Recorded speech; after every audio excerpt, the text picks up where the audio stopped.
আজ শব্দের দেবী, বাঙালির বসন্ত, মা সরস্বতীর পুজো। ভোরের হালকা আলো, খালি রাস্তা, পাখির ঝাঁক সবে ঘুম থেকে উঠেছে বোধহয়। এই শহরটা আজ একটু আলাদা। আজ শব্দও যেন ধীরে হাঁটে, কারণ আজ জ্ঞান এসে দাঁড়ায় দরজায়। আজ সব ঘর সেজে উঠেছে আনন্দে।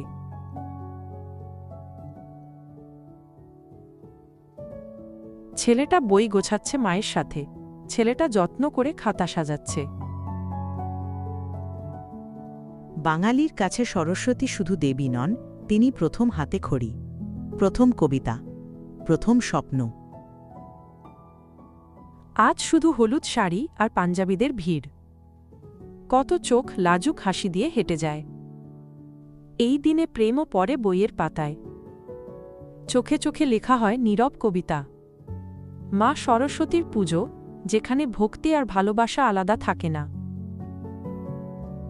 শ্বেতবস্ত্রের এই দেবী শব্দের মাঝে দেন শান্তি, জ্ঞানকে করেন কোমল, আর মানুষকে মানুষ। একটা ছোট হাত প্রথমবার খাতায় অ লিখতে শিখছে। এই একটা অক্ষরেই শুরু হয় সব।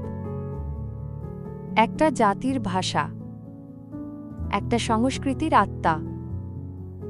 এই পুজো শুধুই উৎসব নয়, এটা আমাদের পরিচয়, এটা বাঙালি হওয়ার নীরব গর্ব।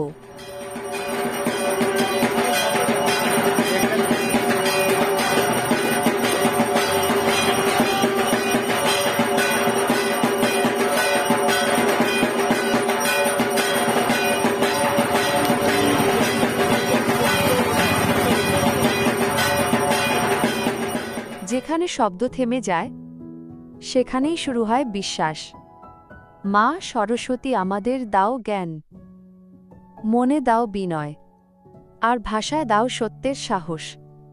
এই বাঙালির ঘরে ঘরে চিরকাল থাকুক তোমার আশীর্বাদ। মা তোমায় জানাই প্রণাম।